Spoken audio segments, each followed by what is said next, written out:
अब इधर राजा बलि को बड़ा बुरा लगा। कहा उनके गुरुदेव ने कि तुम ब्राह्मणों की सेवा करो, अगर कोई संकल्प हो, कुछ हो ना, तो ब्राह्मण सेवा करना प्रारंभ कर दो, तत्काल फल मिलता है महाराज। ब्राह्मणों की राजा बलि ने खूब सेवा करी। अब जैसे ये पता चला कि राजा बलि ब्राह्मणों की सेवा कर रहा है, तो देवताओं ने फिर अपनी बुद्धि को चलाया और प्रभु को कहा कि आप कुछ कीजिए। ब्राह्मणों की सेवा करके खूब आशीर्वाद मिल गया। ब्राह्मणों ने एक रथ दे दिया। अब राजा बलि फिर स्वर्ग लोग पहुंच गए। जाकर के फिर युद्ध हुआ। फिर देवता लोग महाराज स्वर्ग से वंचित हो गए। माता अदिति बड़ी परेशान की, अब मैं क्या करूं, मेरे पुत्र पुनः स्वर्ग से वंचित हो गए। माता अदिति रो रही थी। वहीं पर महाराज उनके पतिदेव कश्यप, उन्होंने कहा रो नहीं, इसका उपाय करो। उन्होंने व्रत किया जिसे कहते हैं पयोव्रत। पयोव्रत किया महाराज, जो कि फाल्गुन मास की शुक्ल पक्ष से प्रतिपदा से प्रारंभ होकर के द्वादश तक चलती है, जिसमें सिर्फ पयो यानी दूध पीकर के उपवास करते हैं। माता ने उपवास किया। उनके यहाँ पर सुंदर से भगवान वामन देव का प्राकट्य हो जाता है। बोले वामन देव भगवान की जय हो। आज वामन देव 52 उंगल के हमारे वामन देव, और आज वो चले हैं। माता ने आदेश किया जाओ, जाकर के भिक्षा में तुम स्वर्ग को लेकर के आओ। वामन देव चले राजा बलि के द्वार पर, और जैसे ही बलि के द्वार पर पहुंचे, बलि ने देखा अरे बड़ा सुंदर बालक। आज राजा बलि के द्वार पर हमारे वामन भगवान पहुंच जाते हैं और कहते हैं क्या,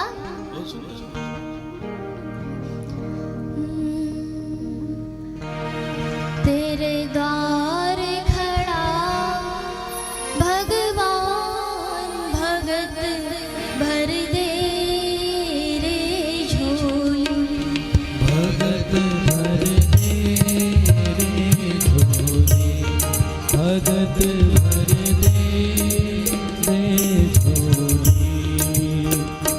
तेरे द्वार खड़ा भगवान, भगत भर दे रे झोली। हो तेरे द्वार खड़ा भगवान, भगत भर दे रे झोली। हाँ भगत भर दे रे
पहचान भगत भर दे झोली, भगत भर दे झोली, भगत भर दे झोली, भगत भर दे झोली।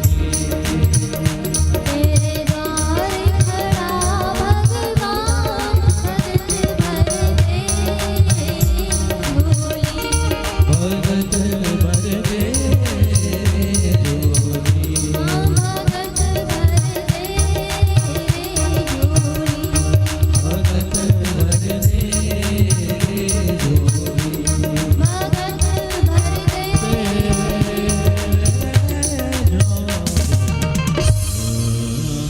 बोले वामन भगवान की। इस प्रकार वामन जी राजा बलि के पास आते हैं। राजा बलि ने पूछा दान में क्या चाहिए, तो कहा 3 पग भूमि चाहिए। कहा नेक नेक से पग 52 उंगुल के मात्र आप, और नेक नेक से पग आपके 3 पग भूमि में क्या होगा। कहा बस संकल्प कर दो। राजा बलि संकल्प करने लगे। उनके गुरुदेव आए, कहा ये वही नारायण है जो मोहिनी बन करके आए थे महाराज। कहा अब तो जो भी हो।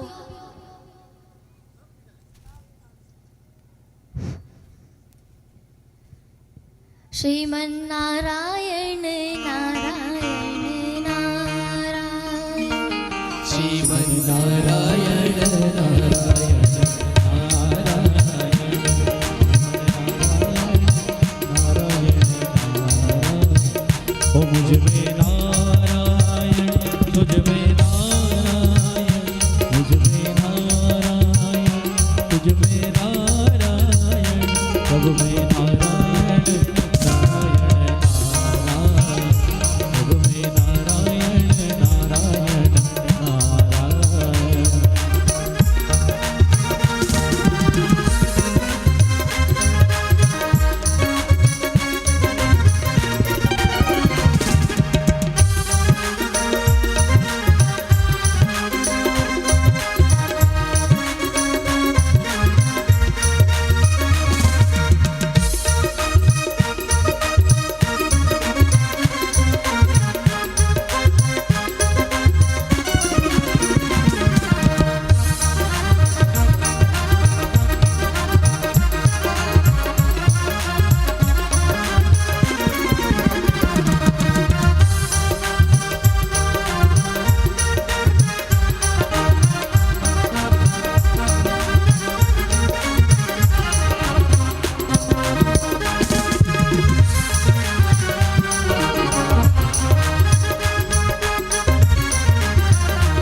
सब में नारायण, तुझ में नारायण, ब्रह्मा नारायण, विष्णु नारायण, शिव नारायण, नारायण नारायण, शिव नारायण, नारायण नारायण, शिव नारायण, नारायण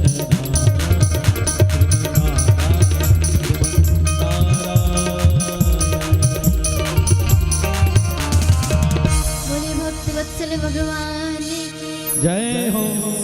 अच्छा ये बताइए कि आज कौन आने वाले हैं, आपको पता है? कौन आने वाले हैं बताइए? कन्हैया। और हमारे कन्हैया कब आए थे? आधी रात में ही तो आए थे महाराज, अंधेरे में ही तो कन्हैया आए थे। तो जब सुंदर सी कथा हो रही हो और कथा में आप जैसे भक्त बैठे हो और फिर आप जैसे भक्तों के भाव इतने अच्छे, तो वहां पर भगवान आए नहीं, ऐसा तो हो नहीं सकता। तो भगवान अपना संकेत दे रहे हैं कि संभल जाओ, आ रहा हूं मैं। अंधेरा पहले ही कर दिया कि मैं अंधेरे में ही आऊंगा, इसलिए तो अंधेरा किया। एक बार प्रेम से बोलिए ना। बताइए, इतना सुंदर संकेत मिला फिर भी इतनी कंजूसी राधे राधे में।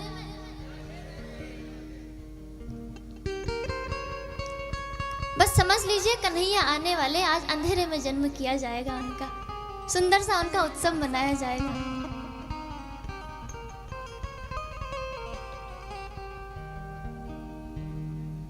चलिए एक बार और प्रेम से बोलेंगे। हमारे प्रभु पहुंच जाते हैं कि 3 पग भूमि दे दो। संकल्प कर दिया। जैसे ही पहला पग रखा नापने के लिए, तो नीचे के समस्त रसातल, महातल, पाताल सभी लोकों को नाप दिया। दूसरा पग रखा, समस्त ब्रह्मांड को नाप दिया। ब्रह्मांड के भगवान के अंगूठे से कटा में छिद्र हो जाता है, वहां से गंगा प्रकट हो जाती है। वो गंगा ब्रह्मलोक से होती हुई सप्त ऋषि मंडल, चंद्र मंडल से होती हुई, हिमालय पर्वत से होती हुई धराधाम पर आती है। तीसरा पग पूछा कहाँ रखूं, तो बताइए कि दान जो दिया है वो दान बड़ा होता है या दान देने वाला बड़ा होता है? बताइए कौन बड़ा होता है? दान बड़ा होता है या दान देने वाला बड़ा होता है? देने वाला। हमारे राजा बलि कहते हैं कि बताइए प्रभु कौन बड़ा होता है? प्रभु ने कहा देने वाला बड़ा होता है। तो कहा अभी मैं बचाऊं, मेरे मस्तिष्क पर, मेरे माथे पर तीसरा पग रख दो। प्रभु ने तीसरा पग माथे पर रख दिया। इस प्रकार संकल्प पूरा हुआ, 3 पग भूमि ले ली। भगवान ने राजा बलि को रसातल का राज्य सौंप दिया, देवताओं को स्वर्गलोक दिया। इस प्रकार भगवान सभी की रक्षा करते हैं।